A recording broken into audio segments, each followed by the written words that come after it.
Tem que ter um passador de slide para chamar de meu. Vocês viram esse mais moderno, que você foca ali e já amplia, igual o... Ai, Miguel, você está muito desatualizado. Vou te contar. Mas, olha, uma alegria estar aqui. Eu sou Pilar Lacerda. Tenho uma caminhada longa, e eu falo que eu nunca posso esconder minha idade, porque quando eu começo a falar tudo que eu já fiz, né, eu estou fazendo 64 anos agora, na semana que vem. Trabalho com educação em geral desde 76, mas eu estou na escola desde 62. Então, vocês imaginem que é o lugar que a gente não sai dele. E eu tive uma trajetória que eu acho que eu fui muito privilegiada, muito sortuda, por estar em muitos lugares. Eu estive por mais de 20 anos na sala de aula, trabalhando na educação básica. Eu não tenho carreira e nem experiência no ensino superior, a não ser quando eu ia lá palestrar no Singularidades, que o Miguel me convidava. Experiência... É brincadeira, eu tive outras. Mas a minha experiência é educação básica. E eu tenho a maior sorte é porque eu posso trabalhar naquilo que é também o meu propósito. Assim, a gente efetivamente terá um país diferente no dia que todas as crianças e jovens do Brasil, independente de cor, de lugar que mora, de classe social, você vê que a gente está distante disso, tenham acesso a uma educação de qualidade. É um discurso muito bacana, mas é muito árduo para implementar num país que efetivamente não acredita que a educação vai mudar. Porque na hora de cortar, corta na educação, na hora de... Não é uma coisa que para a gente é um valor. Porque por mais de 1,5 séculos, a educação brasileira foi para homens brancos proprietários. Saíam uns pelos dedos, os outros, mas eu gosto muito de dar um exemplo. Se você pensar na sua escolaridade, quem aqui tem curso superior? Levanta a mão, por favor. Quem tem o pai e a mãe com curso superior? E quem tem os 4 avós com curso superior?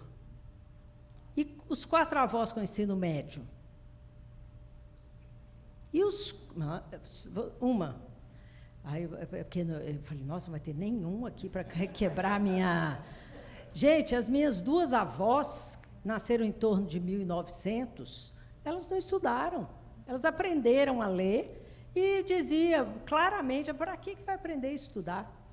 Então, quando você tem um país que tem essa história de não inclusão, tem essa história de deixar para trás grande parte das pessoas, a gente entende também por que o nosso desenvolvimento econômico tropeça tanto.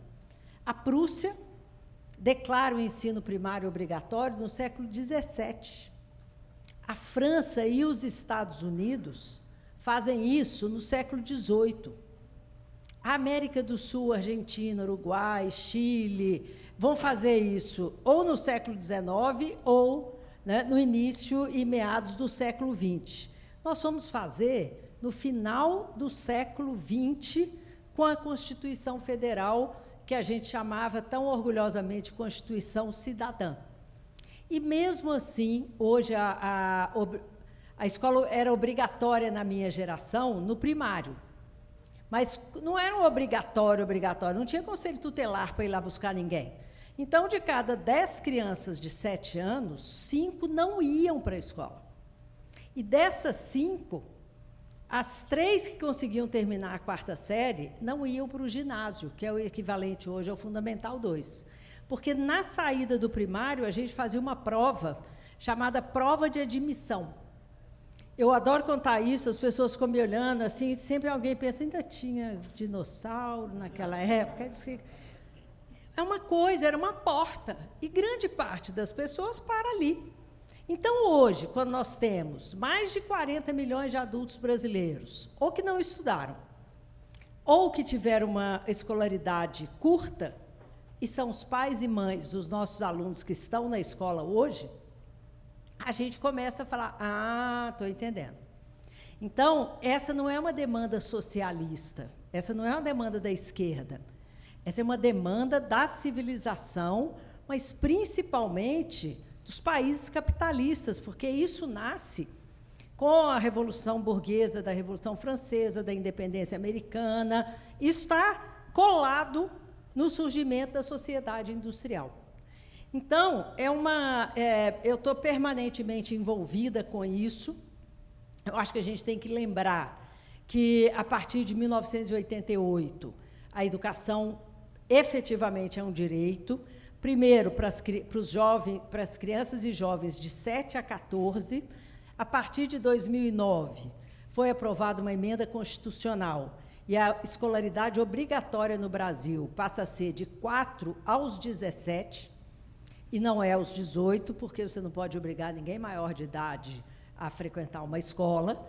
E, mesmo assim, nós ainda temos, dos 45 milhões de brasileiros nessa faixa, a gente ainda tem mais ou menos 3 milhões fora da escola.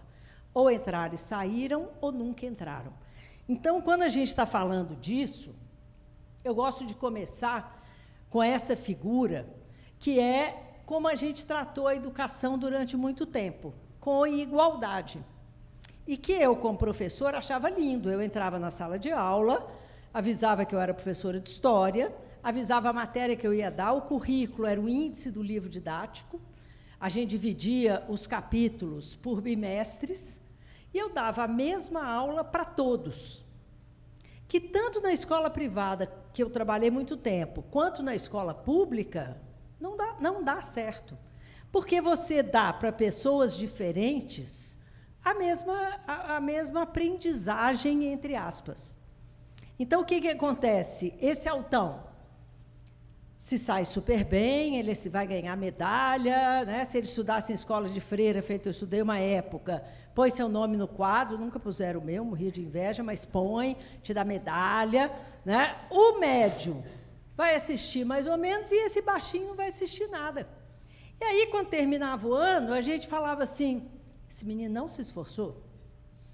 A gente deu a mesma aula que eu dei para o Antônio, eu dei para ele, e ele continua no mesmo lugar. E ele vai ter que repetir o ano.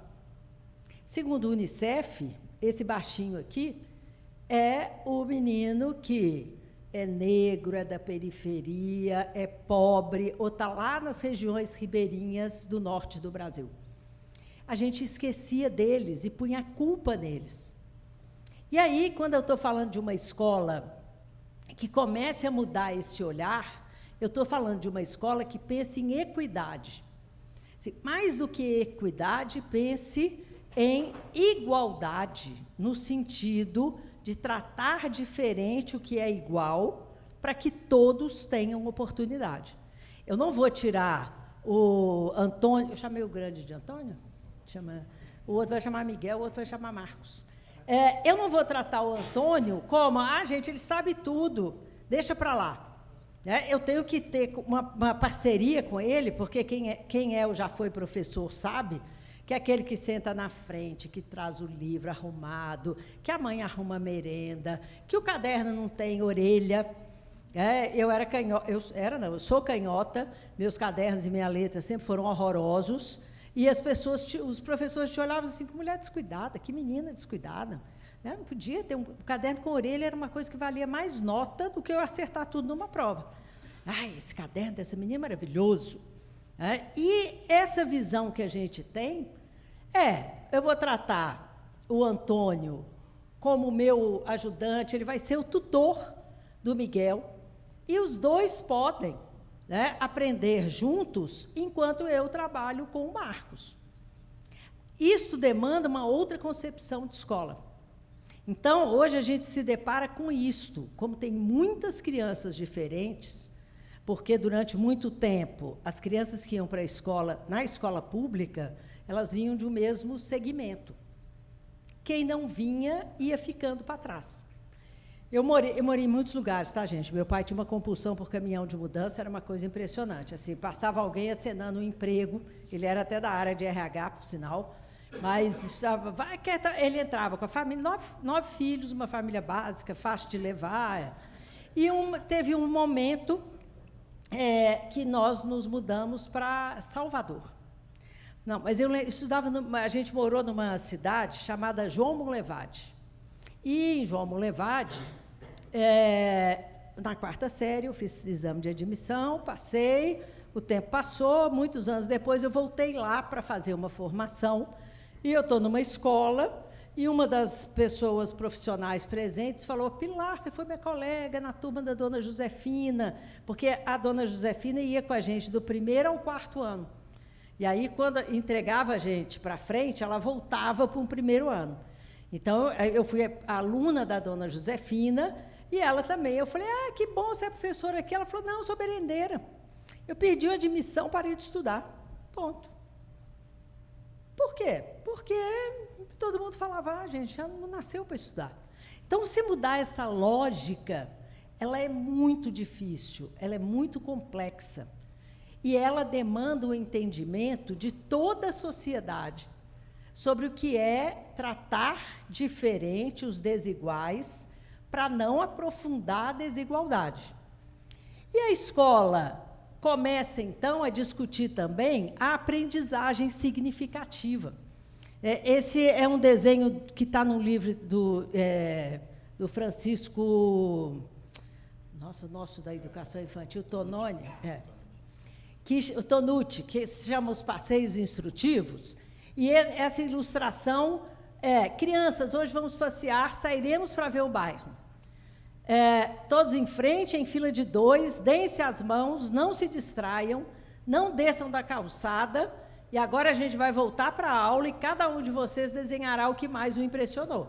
Né? E o que mais o impressionou foi a nuca do colega, que nós passamos anos observando. Feito, vocês estão observando agora. Você coloca uma criança de 7 anos por 4, 5 horas sentada, ou você sai para fazer passeios, e são esses passeios que de instrutivos não tem nada, são as nossas excursões. E a aprendizagem, ela não tem significado, porque esta aprendizagem, no conceito que a gente trabalha hoje, o Miguel é mais especialista do que eu nisso, essa aprendizagem não acontece. Quantos de nós não levantamos todo dia e falamos: mais uma manhã que eu não vou usar a tabela periódica? Olha, hoje em dia eu vi eu pago a internet só por causa dos memes, tá, gente? A menina, só vale a pena por isso. Eu participo de um grupo que chama Só Memes. Tem que rir muito, também é aquela pessoa que fala assim: a gente tira. Aí a menina fala assim: fala o nome de um livro que te fez chorar. Aí a outra escreve: o livro de química orgânica do fulano e da fulana, faz a citação toda. Você viu essa? Eu falei: ai, me identifiquei. Eu também chorei pra caramba com química orgânica. E aí as pessoas falam: não, Pilar, mas você usa. Na hora que você beber essa água, você está usando água H2O. Incrível, eu aprendi, a gente decorava a tabela periódica. E eu não entendia como é que esse 2 de H e 1 de O era numa fábrica, juntava que horas? Como é que isso acontecia? Você decorava. E eu falei: pois é, a gente tomou água um tempão, aprendeu que ela é insípida, inodora, mas a gente não sabe por quê. E quando você não sabe por quê, e você nem perguntou por quê, a aprendizagem não é aprendizagem. Na verdade, a gente ficava memorizando para passar na prova. Eu era vice-diretora de uma escola de 3.000 alunos em BH, e uma turma de magistério, que era o curso que formava professoras, né, de nível médio, teve 3 casos de gravidez das meninas. E aí a professora: Pilar, a gente tem que chamar um médico para conversar com elas. E o professor de biologia falou: gente, mas eu trabalhei em reprodução humana no 1º semestre, sabem tudo. Aí lá fomos nós, aquela coisa de adulto, né? Chega uma professora de história, a vice-diretora, o professor de biologia, né? E fala: e aí? Aí começamos a conversar e o professor perdeu a paciência e falou: ensinei para vocês, a gente estudou reprodução humana. A primeira menina que falou, eu lembro da carinha dela sentada assim numa ponta, ela falou: ai, professor, mas aquilo era só para a prova.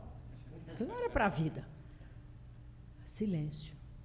É essa escola que a gente tem que batalhar para mudar. Esse modelo Este modelo não é exclusivo do Brasil, é uma pena, isso não é um problema só brasileiro, era mais fácil de resolver.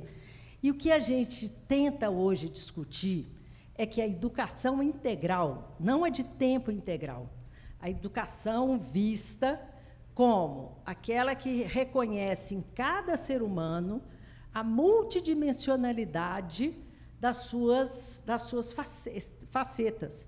A gente era tratado como uma cabeça que carrega um corpo, por acaso, se a cabeça chegasse lá sozinha também não teria problema, e aquela cabeça a gente ia julgar muita coisa lá dentro, e que a gente ia saber se aprendeu, se saiu bem na prova. Aí o professor falava, nossa, tudo bem, as crianças aprenderam. No dia seguinte, você perguntava, e aí, o que vocês estudaram ano passado? Ninguém lembrava nada, e ninguém se comovia com isso, falava, tem alguma coisa esquisita? Mas a educação integral, ela já é discutida, isso é uma linha do tempo muito grande, tá, gente? Eu vou só passando, porque ela já é discutida no Brasil desde 1932. Em 1932, você já tem um manifesto, que é chamado de Manifesto dos Pioneiros, assinado pela Cecília Meirelles, pelo Anísio Teixeira, que já vem discutindo isto. A escola tem que ter sentido, tem que ter significado. E, pelo século XX afora, a gente teve muitas experiências do CIEPS, as experiências do CEL, experiências locais, de BH, do Distrito Federal, de Porto Alegre. A marca grande é em 2000, com os CELS, e aí, a partir daí, a gente começa uma série de discussões sobre como é que a escola vai sair desta visão em que é só conteúdo. E muitos professores diziam, ai, Pilar, em Minas eles falavam ai, aqui falava mano, né? Mano do céu. Ai, Pilar, mas é isso, assim, se não tem conteúdo... Gente, eu não sou contra o conteúdo. Não existe conhecimento sem conteúdo. Mas este conteúdo, ele não pode organizar, a gente organizava a escola por ele. O eixo vertebrador era a matéria que eu vou dar. Quando você começa a organizar a escola a partir de um aluno real, quem é, onde mora, de onde veio, você começa a organizar a escola tratando de verdade este aluno como protagonista. E é o que a educação integral tem discutido e apresentado, aliás, no mundo todo. O que a Finlândia faz é educação integral. O ensino médio nos Estados Unidos, a high school americana, ela tem, aliás, todo o sistema educacional de educação básica dos Estados Unidos é muito interessante, porque ele é muito comunitário, ele é muito territorial, né? Ele é gerido por um conselho que é da comunidade, esse conselho que recebe as verbas, e eles é que decidem como aplicar. Então, a discussão de educação integral, ela veio crescendo no Brasil, e aí, experiências fortes, a mais forte delas é de 2007, quando o governo federal pega todas as experiências que estavam acontecendo e desenha um projeto que era também para aumentar o tempo, porque essa é uma demanda, e é uma demanda legítima, para aumentar o tempo das crianças e jovens na escola, mas também para chamar outros atores. Então, Mais Educação, ele é um indutor, ele não foi uma política de educação integral, e ele criou aquilo que o Miguel também vai discutir, que é o turno e contraturno.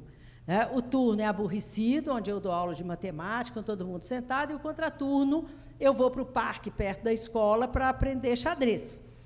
E, evidentemente, qualquer um que de nós tivesse 15 anos ia achar ir para o parque aprender xadrez muito mais atrativo, né, do que você ficar sentado na sala decorando os afluentes do Rio Amazonas. Vocês decoraram os afluentes do Rio Amazonas? Não, né? A minha geração decorava. A gente decorava, era uma coisa, né? Não sei para quê, porque quando eu cheguei pela primeira vez em Manaus, eu olhei aquele rio imenso e falei, gente, o Rio Amazonas, eu já era madura, estava com a minha irmã mais velha, nós duas trabalhando. Ela falou, não, Pilar, aqui é o Negro e o Solimões, eles juntos. Eu falei, aqueles afluentes, olha eles aí. Ai, quanto tempo que eu perdi. Aí, quando eu cheguei lá em Macapá, este é o Rio Amazonas. Eu falei, quanto tempo para aprender isso, né? A gente nem lembrava de Macapá, nem do Amapá, nada disso na história. Então, qual que é essa concepção? O que a gente precisa? A gente tem que pensar o tipo de sociedade que o projeto educacional tem que ajudar a construir. Então, quando a Coreia do Sul, quando a Finlândia, né, quando Portugal, eles se debruçam sobre o seu projeto educacional, porque ele não responde mais às expectativas da vida real. Ele ficava completamente à parte. Então, a Finlândia sabe que, se ela não investisse em educação, ela não conseguiria desenvolver patentes, desenvolver inovações que ela desenvolve tanto e tão bem. Para isso, você tem que garantir uma rede de escolas públicas, a Finlândia não tem escola privada, e que trabalham com esta visão. A Finlândia agora está voltando a ter só 4 horas de aula por dia. E o pessoal que é contra tempo integral falou, Pilar, a Finlândia já está voltando. Eu falei, pois é, nós temos que ir até às 7 horas, e daqui uns 50 anos a gente volta e vê, não era tão bom, mas, por enquanto, a gente tem que chegar lá. Então, a educação integral, essa escola ajuda a construir que tipo de sociedade? Essa escola discute desigualdade? Essa escola, ela aprofunda a desigualdade? Não estou falando da desigualdade econômica, não estou falando de doutrinação, de escola sem partido, nada. Quando uma escola pública matricula 50 crianças no 6º ano e, no final do ano, 22 foram reprovados, ela está excluindo. Mas a nota do IDEB dela é boa. Não, nem vai ser, porque ela reprovou muito, e isso não é resultado de um trabalho que qualificou. Porque, para vocês que estão no mundo das empresas e no mundo do trabalho profissional, as pessoas que chegam lá são essas pessoas que foram muito mal nas escolas. É um exemplo meio ridículo, mas eu me lembro, quando eu era criança, que a minha mãe reclamava que as empregadas não sabiam, eu de uma classe média branca mega privilegiada, que as empregadas não sabiam guardar as roupas daquelas 9 crianças. E misturavam, não sabiam qual era a meia do meu pai, qual era a meia dos meus irmãos. E, uma vez, eu comentando na faculdade de educação, e a minha professora falou, porque isso a gente aprende na escola, né, Pilar? Você não nasce sabendo isso. Na educação infantil, não ficam te dando um bando de cubinho, do maior para o menor, de separar a cor. As pessoas que não tiveram direito à educação garantido, elas não tiveram lugar para aprender isso. E eu estou dando um exemplo primário, bizarro, e que, graças a Deus, ou graças a todos os avanços de leis, vão deixar Deus preocupado com as coisas sérias, isso está acabando. Mas havia essa visão de que, não sabe nada, não aprendeu, nossa, fulano é tão incompetente. Isto tudo é aprendido. E aí, você tem que pensar que este ser humano, eu ia muito mal em química, eu ia muito mal em física e pessimamente em matemática. Mas eu ia maravilhosamente bem em história, em português, eu adorava geografia, não decorei os afluentes, mas eu gostava muito de geografia, mas eles só me tratavam como aquela pessoa que tem que saber de tudo um pouco, que é como nós somos tratados, principalmente no ensino médio, obedecendo ordens, em fila. E aí eu queria que vocês registrassem aí num tamanhozinho, num pedacinho do cérebro, qual é a sua melhor lembrança e qual a sua pior lembrança da vida de estudante. Só para vocês guardarem, para a gente conversar no finalzinho. E aí tem que, a educação integral, ela tem que enfrentar as desigualdades educacionais. Ela não pode aprofundar, nem torná-la mais forte. E eu trabalhava no Colégio Santo Antônio, que era um colégio da elite de BH. Eu trabalhava no ensino médio, na época chamava 2º grau. Tinha 6 turmas de 1º ano, 5 de 2º e 4 de 3º. O que acontecia? No final de cada ano, os caridosíssimos irmãos franciscanos, que eram freis franciscanos, uma escola maravilhosa para trabalhar. Eles chamavam 50 alunos e falavam, você não tem perfil. Você não tem o perfil de Santo Antônio, é melhor você ir para outra escola. E aí, essas 4 turmas, os 200 que sobreviviam, passavam em qualquer vestibular, mas não foi por causa do meu trabalho. Porque a educação foi aprofundando essa exclusão.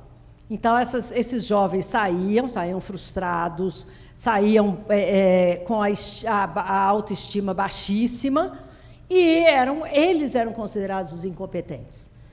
E uma vez teve uma professora de física que falou, gente, será que o problema não é a gente que não está ensinando? E os professores falaram, como isso? Eu ensino tudo, eu preparo aulas maravilhosas, acontece que eles não aprendem. E é uma outra coisa na escola, em que eu chego, aplico a prova para 50 jovens, 30 tiram menos da média, eu me orgulho, eu sou uma professora dura, eu não sou uma professora... Uma Maria, como é que ele chamava? Uma Maria Mole. Não, eu sou exigente. Ninguém parava com você e falava, peraí, se você ensinou, por que eles não aprenderam? Não tem eu ensino e vocês não aprendem, e quem ensinou é tratado como, muito bem, professora, a senhora é uma professora dura, e isso que esses jovens precisam. Não está certo. E pode parecer óbvio. Alguém no escritório de vocês tem que entregar, e é a coisa que a gente mais fala hoje, que a palavra está super na moda, que são as nossas entregas. Tem que entregar tal coisa. Se ele não entregar nada, o diretor vai procurar o gerente dele e falar, você viu? Você não acompanhou? O que a gente pode fazer para que ele melhore? A escola não tinha essa parte do processo. Não, isso é bobagem, a gente está aqui ensinando. E aí, o que a gente tem que pensar? O que essa escola tradicional, que não responde às ansiedades nem das famílias, nem dos estudantes e nem da sociedade? Eu fui fazer uma palestra e conversar com o pessoal da Talkworks, é assim que fala, né? Eu tenho uma dificuldade, da TW. Fui lá falar com eles, estava a presidente, as diretoras, as lideranças, né, o time. E a gente falando, aí a presidente falou comigo, Pilar, é o seguinte, que é uma empresa super modernex, a hierarquia, tudo super bacana, mas os jovens chegam aqui, passam por um dos processos de seleção mais difíceis que tem, e aí eles podem escolher o horário, escolher o lugar, escolher onde vai colocar seu computador, e eles não fazem isso. Eles ficam me perguntando para o chefe deles, né, não é chefe que fala, como é que fala? O líder. O líder daquela equipe. E o líder daquela equipe está enlouquecido, porque eles não dão conta de fazer isso. Na verdade, porque eles passaram, eu falei com ela, eu falei, Carol, eles passaram 12 anos recebendo ordens, ouvindo um sinal. A cada 50 minutos você troca, é como se fecha a portinha de história, abre de matemática e segue o baile. E não pode sair, tem que ter muitas escolas que o lugar é marcado. Então, meu grande amigo está ali. Não, vamos separar, que esse negócio de ficar sentado com um grande amigo não dá certo. E quando você pensa nos espaços, eu fico preocupada, porque quando vocês procuram a escola hoje para os seus filhos ou netos, vocês procuram a mesma escola que vocês estudaram. Mas ninguém procura o mesmo dentista. Você fala, gente, que saudade desse dentista, é esse que eu quero. Onde nós vamos encontrar? Não vai encontrar, porque ele não existe mais. Tinha uma coisa maravilhosa, tinha uma parafina que eles desmanchavam não era um fogareiro, era uma lamparina, e era uma cera azul, assim, ela ainda quente ia para fazer a forma do seu restaurado. Meu pai era a geração dos que já não tinham dente, porque era tão dolorido, tal coisa, que meu pai, com 30 e poucos anos, tirou todos, fez dentadura. Eu sou da geração dos restaurados. As crianças hoje não têm cárie. Não estou falando todas, estou falando as crianças que têm acesso ao que deveria ser para todos. E nós continuamos achando que a escola vai resolver desse jeito que ela sempre foi. E aí você chega hoje num consultório de 2019, e você não identifica, eu estou não só esse exemplo aí, mas como eu acabei de sair do dentista, você não identifica, fala, cadê aquele motor que era de alta rotação, ou baixa rotação, tinha uma corda preta, queimava a gente aqui, era uma beleza, uma maravilha. Anestesia, gente, é coisa de gente fraca. Criança, não, anestesia faz mal, não nem existia. Você não quer isso para o seu filho, mas quando você vai procurar a escola, você procura a mesma escola que você foi. Então, é muito estranho, porque você... Eu queria voltar aqui, mas ele não está... Não, para cima, eu acho que ele cansou. Vou ficar aqui mesmo. E aí a gente está fazendo isso na escola. Não sei se ele travou, Marcos. Passa aí, por favor. Não, eu quero ir para frente agora. Aqui, isso. Vamos ver se eu consigo. Muito bem, deu. E aí a gente tem também uma visão que a educação integral tenta mudar, de que a aprendizagem não pode acontecer só dentro da sala de aula, porque ela não acontece só dentro da sala de aula. Como a formação dos profissionais, ela não se limita à hora da formação, pelo contrário, a gente está em formação o tempo inteiro. E a escola, ela vai mantendo essa escola, essa do meio aqui é a escola da minha geração. Eu ainda fiz o primário nas escolas que tinham esta carteira dupla, lá em Ouro Preto, lembrando meu pai com caminhão de mudança, então são muitas cidades. Tinha um buraquinho de madeira, assim, era uma carteira dupla, e tinha um buraquinho de madeira, e eu me lembro, na madeira, eu perguntei para a minha professora, por que tem esse buraquinho aqui? Era para colocar o pote de tinta. Como pote de tinta? Porque era carteira, tudo bem que era muito sustentável, era carteira de 30, 40 anos atrás, que os estudantes escreviam com pena. Então, eles levavam o seu potinho, eu achava linda aquela história, eu ficava olhando e imaginando, ia ser tão bonito se a gente ficasse aqui com a pena. É isso, a escola mudou a carteira, mas essa escola que eu estudei no primário, não estou falando que sou tão velha assim não, mas era essa escola. Como essa da minha adolescência, é a mesma da atualidade. A mesma. E todo mundo fica muito confortável. Esse mesmo, Pilar. A escola é isso. Então, a gente tem que pensar muito que a educação integral, ela vai pensar em outros espaços e, principalmente, ela vai pensar em outros tempos. Porque também tem uma coisa que só existe na escola. A hora na escola tem 50 minutos. Então, quem inventou isso? Eu não sei, mas não mexa, porque quando eu era secretária municipal de BH, a gente tentou, em vez de ter 5 de 50, ter 4 de 60. O mundo veio abaixo, debate em rádio, a Jovem Pan de lá, matéria de jornal, isso é uma esculhambação geral, vai acabar a escola. E a gente fazia essa discussão, assim, quem inventou a hora de 50 minutos?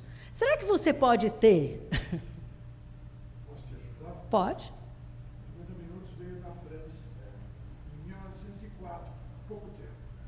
Muito recente. Era o tempo que uma criança, no final do século XIX, início do XX, aguentava ficar olhando o professor, só que não sabe se prestando atenção ou transferindo alguma coisa. Mas era o que ela aguentava. Então, o modelo francês, 1904. Em 2002, foi feito um reestudo pelo Instituto de Psicologia aqui da USP, e as crianças... Vocês estão me ouvindo? Não, mas é porque a gente está transmitindo. Tá. Está sendo gravado. Está vendo? Em 2002 foi feito um reestudo, e não à toa, descobriu-se que o tempo que uma criança consegue prestar atenção em 2002 era de 6 minutos. Esse estudo foi feito por encomenda do Sistema Globo para os programas infantis.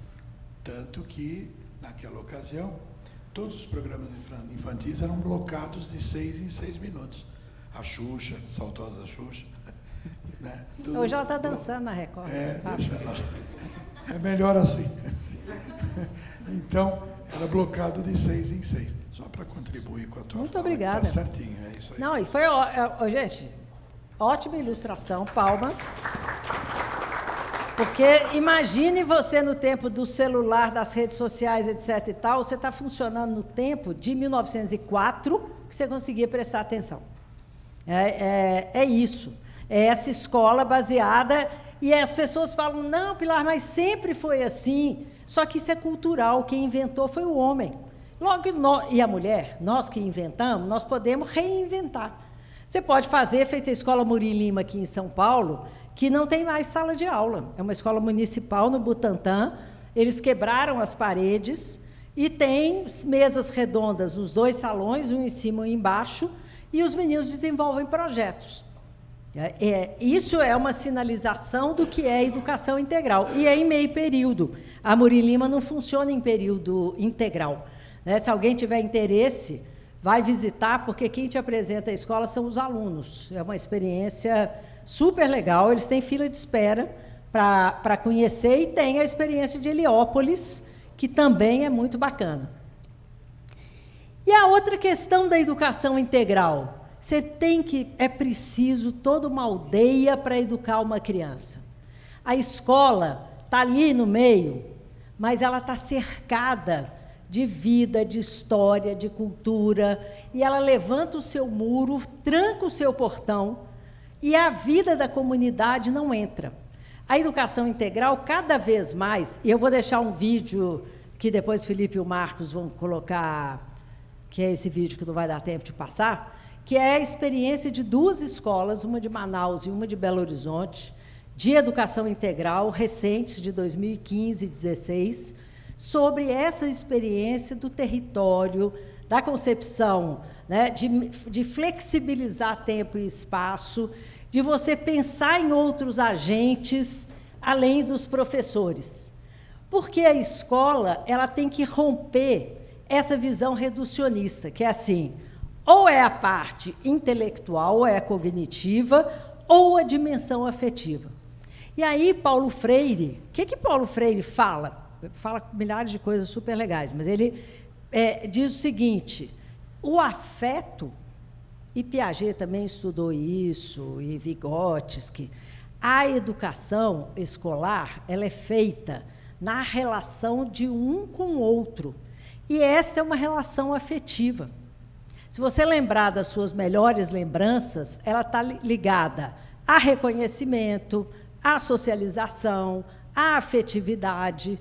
E as piores estão ligadas à humilhação, ao fracasso, quando eu perdi por 2 pontos, quando a professora não me deixou apresentar, quando eu pedi para ir no banheiro, a professora não deixou e fiz xixi na calça. Quando eu comecei a fazer esse trabalho com professores, todas as turmas... eles tinha um que tinha acontecido isso. Eu pedi para ir no banheiro, a professora não deixou, eu fiz xixi na calça. É incrível. Que você nunca pediu, eu vi. Eu falei, mas se tivesse pedido, não ia deixar. Ou então a dimensão afetiva. Agora é a hora da festa junina. Agora todo mundo dança. Acabou a festa junina, volta todo mundo lá para aquela chatura. E aí, o que a gente busca? Primeiro, aprendizagens significativas com metodologia ativa. A metodologia na escola de educação básica é passiva. Quando o menino me pergunta uma coisa, eu dou a resposta com maior orgulho, porque eu sou professora e eu sei, e eu não faço a provocação, que é dizer para ele, vamos olhar na biblioteca? Vamos olhar aqui no Google? Onde você acha que isso pode... Conhecimento vem da dúvida, vem do erro, e a escola de educação básica não permite que se erre. Errar é horrível. Quando você começa a pegar a questão que ele errou e discutir com ele, né, vai mudar tudo. Então, a gente começa a buscar uma aprendizagem significativa, pensamento crítico e científico. Ninguém conhece um cientista que não duvidou. Tem essa visão de que o Newton sentou embaixo de uma árvore, caiu uma maçã na cabeça dele e ele descobriu a lei da gravidade. É boa para você ensinar, mas é desconsiderar o esforço que o cara fez. Ou que o Picasso ficou revoltado com a Guerra Civil e pintou Guernica. Se um dia ele levantou, ele levou meses. Você olha os estudos que ele fez, você olha as mudanças que ele fez. A escola não consegue passar esta visão de que a aprendizagem é feita duvidando, errando, refletindo. A gente não reflete na escola, depois a gente vai pagar essa baba de terapia para poder ficar lá 1 hora refletindo. Podia ter refletido lá na escola, ia ficar mais barato, né? Já estava pago mesmo. Errar faz parte do aprender, a gente tem que saber fazer. A gente passa 12, 13, 14 anos na educação básica sem colocar a mão na massa. Não, coloca. Todo mundo faz uma maquete na vida. Uma maquete que o lago é de gelatina azul. Esse é maravilhoso. Que tem um vulcão. Isso você fez. Gente, espaço maker não é isso. Quando você começa a discutir com o professor o que é fazer, o professor fala, então acabou meu papel? Não, eu não vou nem dar o spoiler da fala do Miguel. Mas, assim, o papel do professor está mudando, como a do chefe está mudando, como a de todo mundo está mudando. Alguns estão acabando, motores de táxi, né, e etc. Mas esse papel muda, e a escola tem dificuldade. Questionar e duvidar é o caminho para a aprendizagem. Você questionou, será que é assim? Aí a professora te orienta. Escreve isso, escreve aquilo. O que se faz na universidade? Estou vendo ali o Fábio Mariano, que é da PUC. Não, na universidade você orienta muito mais do que responde, e na escola básica você vai dando respostas prontas. Então, a gente quer uma educação integral, voltada ao acolhimento, reconhecimento e desenvolvimento pleno de todos e de cada um nas suas singularidades e diversidades. É lindo de escrever, são frases muito elegantes, é dificílimo de fazer, porque você tem que quebrar uma cultura. Mas vocês que estão nas empresas, no mercado de trabalho, vocês sabem o preço que a gente paga, né, por essa educação meio datada, meio passada, meio anacrônica que a gente tem. Não dá para trabalhar com a educação integral sem pensar no território e na cidade, que é aquilo que eu já falei. Se você tem que lembrar que a escola pertence a um lugar, e esse lugar dá sentido para ela. E o grande desafio que a gente, na política de educação básica, na política de educação integral, é responder a essas 4 questões. A educação integral tem que responder à inclusão. Se ficar uma criança para fora, não é educação integral. Esse é um grande dilema, porque a escola tem que ir atrás, tem que buscar. A contemporaneidade é isso, buscar essa escola com cheiro de século XXI, a sustentabilidade, e aí não é só a sustentabilidade socioambiental, mas é principalmente a sustentabilidade dos projetos. A educação é um cemitério de grandes esperanças, porque a gente imagina uma coisa, faz um projeto lindo, enterra e no outro ano começa tudo igual. E a questão de você conseguir fazer isto tudo ao mesmo tempo agora. Esse é o desafio que está colocado para a educação básica, que está difícil de responder. E aí eu queria dar uma dica para vocês, ao encerrar, que tem esse livro da Fundação Telefônica, que está lá no site deles, que chama Viagem à Escola do Século XXI. Assim trabalham os colégios mais inovadores do mundo. Porque muita gente acha que, se colocar o filho em uma escola tipo Amorim Lima, ele não vai sair bem no Enem. E aí você olha que as escolas que formam melhor os seus alunos, elas não têm nada a ver com essa escola que a gente conhece. Essa experiência desse livro é genial. E essas referências bibliográficas que eu deixo aí, para esses sites, gente, nós temos um site que é um projeto coletivo, organizado pela Aprendiz, que chama Centro de Referências em Educação Integral. É um site de acesso livre, gratuito, tem muita discussão, muito debate, muito material sobre essa concepção da educação integral, e esse vídeo do Unicef, que é maravilhoso, sobre isso, assim, como é que a educação integral garante o direito de aprender.